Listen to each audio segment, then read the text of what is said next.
Et parce qu'Israël était recouvré avec un nouveau roi qui est venu, ils ont dit, celui-ci maintenant, on peut aller avec lui. Et on peut aller affronter nos ennemis avec lui. Alors, ils ont commencé à camper. Les noms des endroits là sont parfois difficiles à prononcer, comme le pasteur le disait. Mais c'est cet événement qui arrive à faire qu'ils sont motivés. Ils ont dit que nous partons maintenant. Nous devons affronter ces Philistins-là qui sont devant nous. Mais surtout, dans la suite de l'histoire, je prends un peu le chapitre 13. Il dit qu'ils ont eu un premier combat et ils ont pu gagner une garnison des Philistins. Et quand ils ont la victoire, les Philistins sont maintenant rentrés et ils sont décidés de venir maintenant en masse. En masse. Vous savez, c'est comme tu peux gagner un poste, tu as réussi à finir un poste de police, tu réussis à gagner là, mais toute l'armée qui se trouve à la caserne n'est pas encore venue. Et c'est comme ça que l'armée des Philistins est venue, avec toute la caserne. Ils se sont retrouvés à 30 000 soldats philistins pour affronter 3 000 soldats israéliens. Et ça a apporté la peur en eux. Vous avez vu, tu te lèves le matin, tu regardes devant toi et la seule chose que tu vois, c'est toute une armée qui est là devant toi pour être affrontée. Et c'est dans ce point-là, c'est dans ce contexte-là, que la Bible dit que Jonathan est son porteur d'armes. Et ce sont ces deux personnalités sur lesquelles je veux qu'on s'attarde aujourd'hui. Où Jonathan est son porteur d'armes. Quand ils ont vu à cela, à un moment où même ceux qui étaient au début, des 3000 qui restaient encore, ont décidé de fuir, une partie qui est partie. La Bible dit qu'il n'en resta que 600 personnes. Les autres ont peur, ils ont dit qu'on ne peut pas être à 3000 seulement pour combattre 30 000 personnes. Ils sont restés 600 personnes. La Bible dit là que Jonathan, quand il a dit à son porteur d'armes, il dit que Bénon, avançons-nous. Allons regarder là-bas ce qui se passe. Je ne peux pas rester tranquille alors que le peuple d'Israël est en train de pouvoir souffrir. Où est-ce qu'une bataille est en train d'arriver? Mais je ne peux pas rester tranquille. Je ne peux pas regarder seulement ce qui se passe autour. Je dois être quelqu'un qui s'avance et qui va regarder ce qui se passe. Alors il s'arrive que là, lorsqu'il se tient dessus, et que son porte-d'armes a décidé de l'accompagner et de partir avec lui. Et pour voir un point, ça veut dire un porte-d'armes, c'était quelqu'un qui, avec, non pas seulement qui pouvait combattre, mais de par l'autorité qui était devant lui, de par le roi ou la posture du fils du roi qui était, hein, il avait besoin d'avoir une personne qui pouvait l'accompagner dans son service. Ce n'était pas seulement une armée qui pouvait conduire, mais il avait besoin d'avoir quelqu'un qui était proche de lui. Qu'au jour de la bataille, il fallait que quand il se tourne à regarder, c'était la première personne qu'il voyait. Qu'au jour du combat, quand il se tourne à savoir où est qui il doit appeler le premier, c'était lui qui voyait en premier. Il disait que toi, tu es mon porte-d'armes. Donc le porte-d'armes n'était pas seulement quelqu'un qui accompagnait sans pouvoir faire quelque chose. Il avait lui la possibilité de pouvoir se battre. Mais il était prêt à se soumettre à ce moment-là à un roi, à un fils de roi, ou à un chef de commandant pour pouvoir le soutenir dans la bataille. Pour pouvoir l'assister dans la bataille. Il dit qu'ils se sont allés ensemble.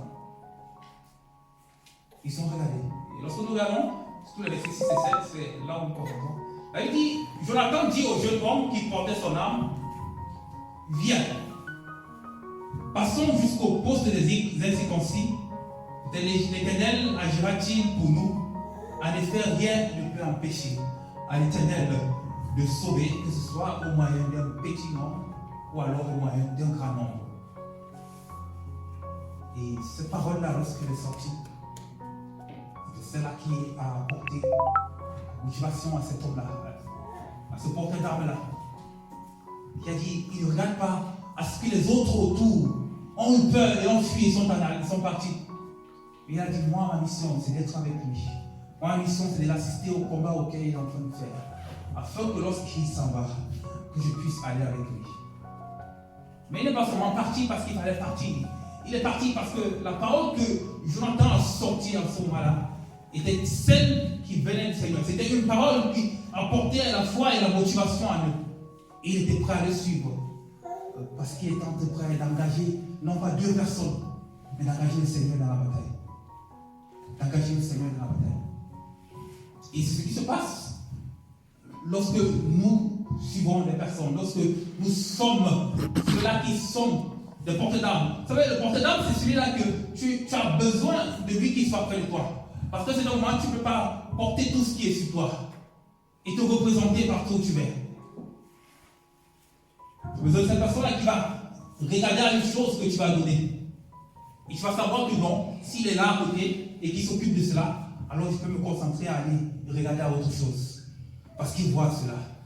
Parce qu'il voit cela. Mais une chose qui, dans la tribulation, vous savez, c'est très bien ou facile de pouvoir accompagner quelqu'un ainsi. Lorsque tout va bien, lorsqu'ils s'en vont peut-être avec toute une armée. Mais lorsqu'il s'agit avec 2 personnes pour affronter 30 000 personnes, ce n'est plus la même chose. Hein? Lorsqu'il s'agit d'être à 2 pour affronter toute une situation, ce n'est plus la même chose. Comment on te dit que est-ce que nous 2 on va suffire pour pouvoir régler ce problème? Comment on dit que est-ce que nous 2 ça va être suffisant pour pouvoir apporter la paix dans ma famille? Est-ce que seulement 2 personnes vont suffire? Alors qu'on peut voir des milliers de personnes, des dizaines de personnes qui s'élèvent pour venir contre nous, pour venir s'opposer. Mais il a dit, lorsque tu engages l'Éternel dans une bataille, il n'a pas dit que peut-être moi je pourrais le faire. Mais il a dit, allons-y. Seigneur, peut-être nous les livrons dans notre main. Il a dit que le Seigneur va aller. Il a dit que parce que vous m'avez mis à l'exil, vous m'avez engagé, il va porter la victoire dans votre camp. Amen. Et celui-là qui est allé là, il a commencé à faire confiance. Il s'est commencé à aller. Ensuite au verset 7, il dit, celui qui portait les armes de vos produits, fais tout ce qui est dans ton cœur, qui suit ta pensée. Fais tout ce qui est dans ton cœur, suit ta pensée. Me voici, je suis prêt à te suivre. Il y a une autre version, elle dit avec mon cœur et avec ton cœur. Fais ce qui est dans ta pensée parce que mon cœur est avec ton cœur. Et je mettais cela pour dire cela que nous sommes également dans la maison de Dieu des porteurs d'armes. C'est pourquoi Galates, la Bible dit pas, dans Galates chapitre 6 que nous avons lu, la Bible dit là-bas de porter nos fardeaux les uns des autres. Parce qu'à un moment, tu dois être à côté de toi une personne qui est un porteur des armes que tu as, un porteur de ce que tu as. Parce qu'à toi seul, tu ne pourras pas supporter cela. Et au moment où à toi seul, tu ne pourras pas pouvoir régler tout ce qui est autour de toi. Mais tu as besoin d'avoir des gens autour de toi qui sont tels des porteurs d'armes pour toi. Pas parce qu'ils ne peuvent rien faire, mais parce que eux, ils sont là pour te soutenir. Amen. Parce qu'ils sont là pour te fortifier. Amen. Tu ne peux pas être avancé dans ce combat-là, étant si seul. Mais il y a une chose qu'il faut absolument que tu aies. C'est que tu aies une parole de Dieu qui t'est donnée. Afin que tu puisses avoir quelqu'un de toi qui soit prêt à dire que même à 2, nous partons ensemble. Amen. Même à 2, nous partons ensemble. Et nous revoyons les montées dans mon tour. Ça peut être ton frère dans l'assemblée, ton mari à la maison, ta femme à la maison. C'est une personne qui est une portée d'armes pour toi. Parce que le moment où tu vas rentrer, tu dois être sûr que tu trouves un environnement qui va te permettre de t'épanouir afin de te concentrer sur la prochaine journée qui arrive. Tu peux trouver auprès de ton frère une personne que un jour où tu as besoin d'avoir une parole d'encouragement, c'est celui-là qui va t'apporter cela. Amen. Il sera celui-là qui aura porté ce fardeau-là que tu auras. Le besoin d'être encouragé en ce moment-là. Le besoin de sentir la présence de quelqu'un qui soit là. Dans la marche avec le Seigneur, nous ne sommes pas seuls. Et nous ne pouvons pas le faire seuls. La raison pour laquelle le Seigneur nous donne des gens autour de nous, c'est pour qu'ils nous assistent. C'est pour que nous les dirigeons. Mais à chaque fois, tu dois savoir, est-ce que je suis prêt à m'engager avec lui dans son combat-ci? Si oui, qu'est-ce qu'il a dit? Qu'est-ce qu'il a écouté de Dieu qui permet que je sois capable de pouvoir me lancer encore et aller avec lui? Parce qu'il faut une parole. Je ne suis pas un homme juste parce qu'il a dit quelque chose. Il faut dire quelque chose. Parce que la preuve de ce qu'il a dit va être manifestée devant le combat. La preuve de ce qu'il a dit va être manifestée devant le combat. Est-ce que ce qu'il avait vraiment dit, il a engagé Dieu dans sa parole? Est-ce qu'il a vraiment engagé le Seigneur dans ce qu'il a dit? quand tu vas te trouver devant l'adversaire. Mais à un moment où tu sais que cet homme, cette femme, ce qu'elle est en train de dire, elle engage le Seigneur dans son élan. Elle ne regarde pas que nous sommes peu. Elle ne regarde pas que beaucoup ont déjà eu à fuir en voyant l'adversité, en voyant la dureté de pouvoir sortir pour évangéliser, en voyant la difficulté qu'il peut avoir de pouvoir mener une vie avec le Seigneur parce qu'il y a persécution autour. Mais elle a dit, allons ensemble, faisons face à tout cela. Parce que nous engageons le Seigneur dans ça. Parce que nous engageons le Seigneur dans ce qu'il fait avec nous. Non? J'ai besoin dans mon service, que ce soit ici à l'église, que ce soit là, d'être un porteur d'âme. D'être un porteur d'âme. Une personne auquel on va savoir que lorsque il va falloir s'engager dans la bataille, il peut compter avec toi. Il peut compter avec toi parce que tu es si proche. Pas parce que tu peux faire tout, mais parce qu'il y a une partie qui t'a été alléguée. Et je sais que je ne peux pas porter tout ce poids-là seul. Je sais que je ne peux pas avancer dans ce chemin-là seul. Alors j'ai besoin d'avoir une personne qui soit porteuse d'âme.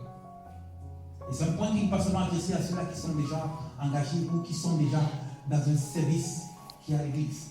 Nous sommes tous appelés dans la maison du Seigneur à être des personnes qui doivent être des porteurs d'âme.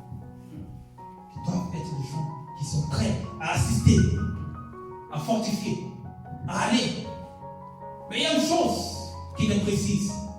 C'est ce que celui-là que tu es en train de vouloir suivre. C'est la parole qui t'a donné afin que tu le suives. Il t'a dit, suis-moi. Alors, est-ce que dans cette parole-là, c'est lui seul où il a engagé Dieu avec une partie devant toi? Parce que la Bible dit, comme tu continues à lire à la fin de la vie du roi Saül, la Bible dit qu'il avait un porteur d'armes lui aussi. Et le jour où il mourait, il a demandé à son porteur d'armes de le tuer. La Bible dit que son porteur d'armes a refusé de le faire. Parce qu'il savait que, la Bible dit que ne touche pas à mon serviteur. À un roi de Dieu. Ne touche pas. Si la mort doit venir, que ça vienne par une autre personne, mais pas par toi. La Bible dit que ce serviteur a refusé de tuer Saül. Bien qu'il avait demandé ça, lui-même lui a demandé que tue-moi. Parce que si ces gens me trouvent comme ça ici, ils vont maltraiter mon corps. Tue-moi. Et il a dit non. Donc, c'est pourquoi, étant porté d'âme, toi-même tu dois savoir. Est-ce que la parole qu'il m'a donnée, parce que là, qui veut m'engager dans cette lutte avec lui? Est-ce que c'est une parole qui est soutenue par le Seigneur? Est-ce que c'est une parole sur laquelle il a l'appui du Seigneur? Est-ce que c'est une parole sur laquelle le Seigneur s'engage avec lui dessus? Peut-être lui-même, dans le cas de Jonathan, c'est un homme inconnu. La Bible ne mentionne même pas du tout son nom ici à l'intérieur. C'est celui-là qui porte son âme. Mais l'effet de ce qu'ils ont fait ensemble à deux personnes ont déstabilisé toute une armée de 30 000 personnes. Parce qu'il y avait deux, il y avait un. Et chacun a vu, l'un était prêt, l'autre était celui-là qui était déjà sur le côté.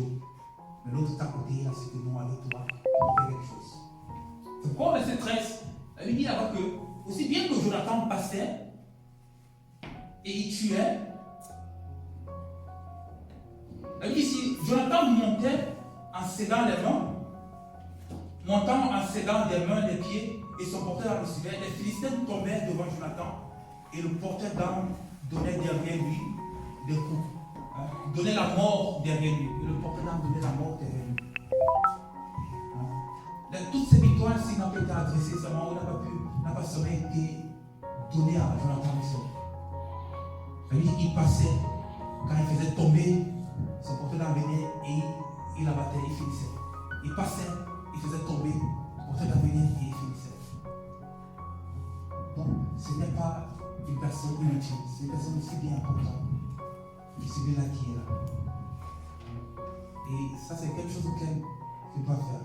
C'est pas lui demander de porter le fardeau parce que tu vas, à un certain moment, te rendre compte que le fardeau que ton frère porte, il ne peut pas le porter seul. Il a besoin d'une personne qui va l'assister dessus, qui va pouvoir le soutenir dans ça, qui va pouvoir lui dire que ici, dans cette mission-ci, ceux-là que nous voulons affronter sont beaucoup. Les choses que nous voulons faire avec le Seigneur sont grandes, sont merveilleuses, sont beaucoup. Mais l'adversité également est grande. Mais une chose qui est sûre, c'est que dans cette adversité-là, si la parole du Seigneur est engagée, si sa parole est engagée, alors il agira. Alors il agira. Amen. Donc je veux que tu sois une personne que, à chaque fois que tu veux, même s'il s'agit d'aller vers quelqu'un, afin de lui demander de t'engager avec toi, que ce soit le backup de la parole de Dieu qui soit là. Parce que c'est elle qui va, ce n'est pas parce que vous êtes à Dieu, ou parce que vous êtes à. C'est pourquoi je m'entends dire que Dieu n'a pas de limites, de gagner avec beaucoup, ou avec peu. Le nombre ne fait pas la différence devant lui. Mais c'est ce que tu as mis devant la bataille. Pour pouvoir changer une situation, ce que tu dois mettre, c'est la parole de Dieu. C'est de mettre sa parole. Parce que ça veut dire qu'il tient dessus, il veille sur sa parole pour l'accomplir.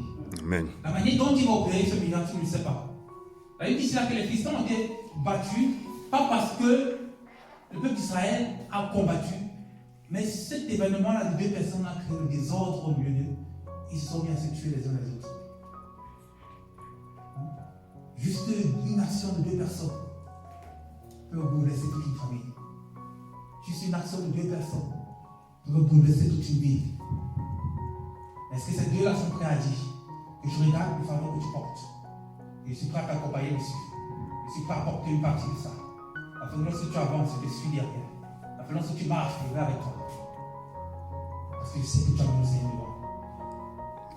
Et vous savez, une chose avec le fardeau, c'est pour parler du fardeau en général. Vous savez, quand le Seigneur disait dans Matthieu 11, verset 30, que mon joug est léger et mon fardeau est. Non, mon joug est doux et mon fardeau est léger. Et il y a beaucoup de manières avec lesquelles le Seigneur t'appelle vers lui. Et une des manières avec lesquelles le Seigneur t'appelle vers lui, c'est te mettre un fardeau. Te mettre un fardeau. Où tu ne sais pas ce qui se passe, mais tu sens seulement que tu as envie de faire quelque chose. Où tu ne sais pas ce qui se passe, tu ne comprends pas encore. Pourquoi est-ce que ce désir-là me vient de pouvoir prier à ce moment-ci? Pourquoi est-ce que la nuit, là, quand je me lève, j'ai envie de pouvoir prier? Mais souvent, nous résistons à cela. Nous ratons dormir. Mais il te pousse encore, il te dit lève-toi. Moïse, lorsqu'il était encore en Égypte, avant qu'il ne puisse aller en exil, il dit qu'un jour Moïse se leva dans tout le luxe et le plaisir qu'il avait. Il a regardé quelque chose. Comment les Égyptiens maltraitaient les Israélites. Le fardeau de délivrer son peuple est venu en lui. Et ce fardeau est directement venu en lui. Et la manière qu'il a répondu à cela, c'est parce qu'il est parti en tuer d'abord deux, en tuer 30 Égyptiens. Mais s'il fallait tuer les Égyptiens, tu vas tuer combien d'Égyptiens ce jour-là jusqu'à délivrer? Il n'a pas saisi à ce moment-là que c'était un fardeau que tu avais mis et qu'il devait aller avec lui. Il dit que je n'arrive plus à supporter de voir mon frère dans la tribulation. Je n'arrive plus à supporter de voir mon frère dans l'échec. Je n'arrive plus à supporter cela. Qu'est-ce que je dois faire? Qu'est-ce que je dois faire? Qu'est-ce que je dois faire? Comment apprendre à réagir au fardeau que c'est même en toi? C'est comme ça que tu vas voir une situation et tu ne vas plus te sentir à l'aise dans ça. Tu vas dire que Seigneur, ça ne peut pas arriver que les mêmes choses se repassent dans ma famille, année après année, génération après génération. Qu'est-ce que je dois faire? Qu'est-ce que je dois faire? Vous savez, souvent avec la motivation, on se lève, tu vois ça souvent dans les films nigériens où une personne, lorsqu'elle était zélée, la première chose qui partait, c'était lorsqu'on lui a dit que c'est parce qu'il y a un canari là-bas quelque part ou une calebasse, c'est ça qui est responsable de votre échec. Il prenait tout son zèle pour aller détruire cela. Ne sachant pas que tu ne détruis pas seulement physiquement, mais d'abord spirituellement. Et c'est quand il voyait les répercussions de son acte de violence qui est arrivé qu'il s'est dit que il aurait dû commencer par la prière. Nous devons apprendre à réagir au fardeau que le Seigneur met en nous. Nous devons apprendre à réagir au fardeau que le Seigneur met en toi. Lorsque tu vois une situation, il y a quelque chose qui doit se réveiller en toi. Lorsque tu vois dans une ville des personnes qui sont incrédules, il y a quelque chose qui doit se réveiller en toi. Ce que tu vois dans une université, des personnes qui n'ont aucun désir de pouvoir parler du Seigneur, quelque chose doit se réveiller en toi. Et c'est ça, et c'est ce fardeau du Seigneur là qui commence à mettre en toi. Souvent on marche avec ça, et après un moment, on s'enlace. On dit Seigneur, c'est trop lourd, c'est trop lourd, c'est trop lourd, c'est trop lourd. Mon fardeau est léger. Mon fardeau est léger. Mon fardeau est léger. La lourdeur du fardeau, Seigneur, qu'on voit, c'est parce qu'on ne comprend pas souvent comment réagir à cela. Souvent, ce ne sont pas les premières actions que tu vas faire, que tu vas pouvoir résoudre seul. Ça demande souvent de rentrer de lui. Il dit, Seigneur, maintenant que tu m'envoies vers cela, quelle est la stratégie à avoir? Comment est-ce que je dois m'y prendre? Comment est-ce que je dois faire? Tu aurais pu envoyer Moïse d'une autre manière pour délivrer son peuple. Mais il a eu passé par l'exil. Parce que le fardeau qu'il a réagi avec, c'était d'aller tuer les Égyptiens. Mais au moins, il n'était pas encore de délivrer le peuple de cette manière-là. Bien que dans la délivrance, Dieu a dû tuer les Égyptiens, mais ils sont passés par un processus où Dieu a montré lui-même sa main puissante. Moïse n'a pas pu montrer lui-même 40 ans avant sa main puissante. Mais quand il a laissé Dieu travailler, il a vu comment Dieu montre sa main puissante. Nous sommes des personnes, un fardeau va te faire rencontrer le Seigneur. La deuxième chose que le fardeau te fait rencontrer le Seigneur, c'est quelque chose qui augmente ton désir pour le connaître. C'est quelque chose qui augmente ton désir pour marcher avec lui. C'est comme ça que tu vas commencer à marcher en réfléchissant à cela. Et lorsqu'il regarde, il voit les choses qui ne vont pas. Il regarde, il dit Seigneur, mais comment faire ici là? Et le plus tu fais, et tu vas voir que c'est que le Seigneur est en train de vouloir venir. Ce n'est pas seulement que tu puisses résoudre ce cas-là, mais c'est qu'il veut te rapprocher de lui. Il veut que tu le connaisses davantage. Il veut que tu le connaisses davantage. Il veut que tu le connaisses davantage. C'est pourquoi tu vas voir les choses surtout. Voir les choses surtout une fois qui ne mangent pas assez bien. C'est un appel déjà pour le Seigneur. Afin de dire que va maintenant prier pour cela. C'est un appel pour le Seigneur en train de dire que va maintenant commencer à intercéder pour cela. Et ça ne sera pas seulement ces choses-là qu'il va apporter.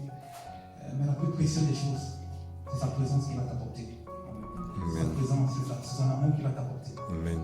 Et tu vas voir que plus que la délivrance du peuple, c'est la connaissance de Dieu que Moïse se réjouissait de cela. Le peuple pouvait murmurer comme il voulait. Moïse, il ne pouvait pas murmurer. Il ne voulait pas murmurer avec eux. Parce qu'il a eu une connaissance de Dieu qui dépassait la main que Dieu pouvait apporter. Il a eu une présence de Dieu qui dépassait l'eau qui pouvait être apportée. Donc, ce fardeau-là n'est pas seulement venu pour sauver, mais il est venu pour apporter plus la présence de Dieu, pour apporter la connaissance de Dieu. Hein? Donc, ne reste pas tranquille lorsque tu vois les choses autour de toi qui ne marchent pas. Ne reste pas tranquille. Surtout lorsque tu sens que c'est un médecin en toi qui dépose ça, il dit ici, il faut que quelque chose change au travers de toi. Hein? Il y a certaines choses que c'est seulement toi particulièrement tu vas voir. Et tu vas te donner que même pourquoi d'autres ne ressentent pas cela? Pourquoi d'autres ne s'inquiètent pas du fait que les gens n'aiment pas servir Dieu? Pourquoi d'autres ne s'inquiètent pas de cela? Pourquoi d'autres ne se disent rien du tout? Hein? Quand les gens marchent dans l'incrédulité, quand les gens marchent totalement des voies du Seigneur, dans le péché, quand les gens n'aiment pas du tout la maison de Dieu, ou la seule chose quand on entre, c'est qu'on se demande, on va finir à quelle heure? Et quand il s'assoit pour voir le foot, il ne demande pas à quelle heure le foot va finir. Il aime quand les prolongations arrivent. Donc, c'est quand on voit ces choses, quand on commence à voir ces choses-là, c'est un appel du Seigneur à l'église. Quand tu regardes au travail, tu dis, mais comment se fait-il ici là? Même le nom de Jésus, on n'arrive pas à prononcer ici. Qu'est-ce qui se passe? Qu'est-ce qui ne va pas? Et pourtant, on me remplit avec toutes sortes de publicités autour de tout type de déviance qu'il peut avoir dans ce moment-ci. Je ne peux pas y crier pour eux, je ne sais pas. Quand je vois ces gens-là, je ne vois pas des personnes, mais je vois des âmes potentielles qui doivent être sauvées. Je ne peux pas aller crier pour eux. Hein? Quand je vois ces détresses arriver, je vois comment est-ce que tu peux intervenir dans ces situations. Souvent, les personnes qui sont orientées vers là. Parce que lorsque. Et tu vas voir que le plus tu vas le faire, le plus ça va être devenir léger à porter. Ça va être devenir léger à porter. Parce qu'à chaque fois, quand tu vas être face devant quelque chose, tu vas rentrer avec lui. Tu vas dire Seigneur, c'est pas moi qui ai porté ça. C'est pas moi qui me suis mis cette charge-là. Vous savez, le fardeau, c'est comme une charge que tu mets à l'épaule. Hein? Tu mets ça ici sur l'épaule. Et il n'y a aucune manière que tu peux porter un sac à l'épaule sans que tu ne ressentes que le sac soit là. Même si le sac c'est léger ou pas, tu sens que quelque chose est là. Hein? Donc, tu te tournes comme ça, tu sais qu'il y a quelque chose au-dessus de ton épaule. Hein? Donc, quand tu as l'impression que de tes efforts, ce que tu fais, ça commence à être plaisant, rentre le Seigneur. Dis que ton fardeau est léger. Est-ce que j'ai ajouté ma part de fardeau sur moi? Est-ce que j'ai ajouté mes propres fardeaux sur ton fardeau? Et ce qui commence à devenir ça trop lourd. C'est quoi précisément il dit avant de décharger mon fardeau sur moi? Hein?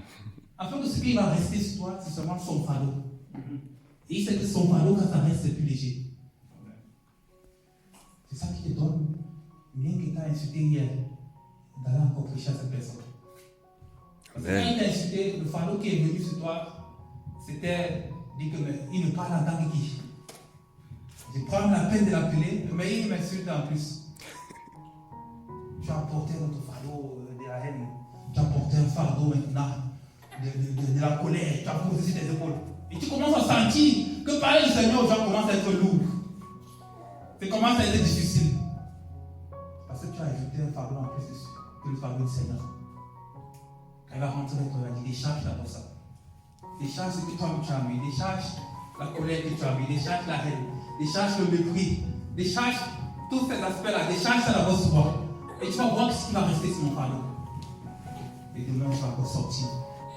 Aller voir Jésus. Et demain, tu vas encore aller vers la personne. Et dire que je suis là pour prier pour ta situation.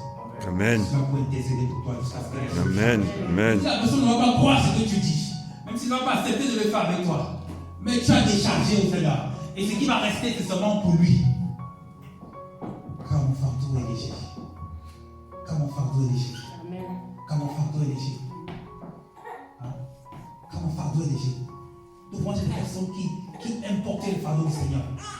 Donc moi j'ai des personnes qui aiment porter le fardeau du Seigneur. Pour nos frères et sœurs, pour ceux-là qui sont à côté de nous. Il y a beaucoup de gens qui ont des fardeaux. Que ce soit ici à l'église, ou alors des gens qui sont autour de nous, dans nos voisinages, dans nos familles. Il y a même beaucoup qui ont cela et qui ont besoin des gens qui sont prêts. Il dit que je vais t'assister dessus. Je vais prier avec toi dessus. Je vais intercéder avec toi dessus. Cherche dans ta vie. Quels sont les trucs? Tu ne peux pas avoir, nous ne pouvons pas voir les mêmes choses au même moment. Il y a un aspect que le Seigneur va approcher. Tu regardes ici. Il va dire regarde ceci. Mais ça va commencer à un processus de comprendre cela. Et quand tu comprends cela, tu commences à te mettre à part. Tu commences à te mettre à part pour te préparer à ce à quoi il t'appelle. Pour te préparer pour un fardeau, tu te mets à part. Il va commencer à te mettre sur cette discipline de vie. Il va dire que pour pouvoir intercéder pour ce cas-là, tu as besoin d'une personne qui est prête à se lever chaque nuit. Il dit Seigneur, pour ce cas, si j'interviens une heure de temps, je prie une heure de temps. Toi qui aimais tellement ton sommeil, c'est parce que ce point-là que le Seigneur va commencer. Il va dire que ton sommeil de minuit là, diminue ça d'abord une heure de temps. Parce que je veux que tu pries dessus. C'est comme ça qu'on répond au frère. C'est comme ça qu'on répond au frère qui me suit. Comme tu dis, ce ne sera pas seulement autour de la situation. Mais ce qu'il veut au-delà de ça, c'est te faire connaître sa présence. C'est te faire connaître sa présence. Et tu vas voir, plus tu prends les familles, plus tu vas connaître sa présence. Ne regarde pas, les résultats de ça seront là. Mais ce qu'il veut mettre en toi, c'est sa présence. Que tu le connaisses. Que tu le connaisses. Que tu le connaisses. Amen. Que tu le connaisses. C'est pas le pourquoi il dit dans il dit je n'estime pas avoir déjà tout vu, avoir déjà tout connu. Je n'estime pas pouvoir tout connaître. Je n'estime pas avoir déjà atteint le but. Je n'estime pas avoir déjà parlé à beaucoup de personnes de Jésus. Je n'estime pas avoir encore évangélisé toute ma vie. Je n'estime pas l'avoir encore fait. Mais une chose que je fais, c'est que je presse chaque jour. Et le but qui est devant moi. Je cours cette course-là qui est devant moi sans m'arrêter. Parce qu'il savait qu'il avait un fardeau léger. Il pouvait courir avec ça. Il pouvait courir avec cela. Nous avons des gens autour de nous. L'église a des fardeaux. L'église a des choses à terre. Il a besoin des gens qui peuvent être à la fois des porteurs d'armes, à pouvoir soutenir le frère et le soeur, à pouvoir soutenir le pasteur, à pouvoir soutenir d'autres personnes dans un aspect où est-ce qu'il ne peut pas faire tout lui seul. Où est-ce que ton frère et ta soeur ne peut pas atteindre cet objectif-là. T'aider à porter ça, afin que nous affrontons ces ennemis ensemble. Mais c'est la parole de Dieu avec nous. C'est que le Seigneur est dans cette action-ci. Il n'a pas de limite de vaincre avec eux ou avec plusieurs. La seule limite, c'est qu'il n'y a personne pour s'engager. La seule limite, c'est qu'il ne trouve pas les gens qui vont se tenir à la brèche. Ce n'est pas le nombre de personnes qui se tiennent à la brèche, mais c'est personne qui est là, qui se prêt à se tenir. C'est la limite que nous donnons au Seigneur, pour ne pas voir ça. Parce qu'aussi longtemps qu'il y a un homme pour prier, il y a un Dieu pour exaucer. Amen. Il y a le Seigneur pour intervenir. Est-ce que tu peux être de ceux-là? On te dit, Seigneur, je suis de ceux-là, dans cette année-ci, qui vont se tenir à la brèche, qui vont prendre les fardeaux que tu mets devant nous, qui vont m'attacher encore à ton joug. Partager avec le frère net, c'est que le Seigneur ne nous sauve pas pour que nous soyons libres. Tu n'es pas libre. Il dit que mon joug, et si tu sais le joug, c'est quand tu vois deux animaux, on les attacher ensemble pour qu'ils marchent dans la même direction. Pour qu'ils n'aillent pas chacun de son côté quand ils sont en train de labourer. Donc le joug se mettait sur les deux. C'est comme ça que le Seigneur doit avoir son joug sur toi. Son joug sur toi. Hein? Son joug sur toi. Ce qui te permet de t'attacher à lui. Mais il met toujours une qualité dans ça. Il dit que mon joug étouffe. Ça ne fait pas mal quand tu t'attaches à toi. Parce que je donne la capacité de pouvoir, dans toutes ces circonstances-là, être plus que vainqueur. De pouvoir surmonter tout cela. Donc, regarde à ton frère. Regarde à lui. Nous devons être une église qui se soutient les uns les autres. Une église qui tient à ce que, lorsque mon frère est dans le chagrin, que ce soit également un chagrin que je peux partager avec lui. Je peux porter, lorsqu'il n'aura pas une arme d'encouragement à lui, que je peux porter une arme d'encouragement pour aller lui donner cela, pour lui donner cela. Que lorsqu'il n'aura pas une arme de joie, que je sais que quand il va m'écouter, quand je vais l'écouter, une joie va jaillir en moi, afin que je puisse, afin que nous puissions ensemble affronter ce qu'elle va. Il y a des défis qui sont là, des choses qui sont arrivées, des choses qui vont venir. Encore des grandes, encore des choses, il y a encore plus grave. Et c'est pourquoi ce que nous devons le faire. Tu dois le faire.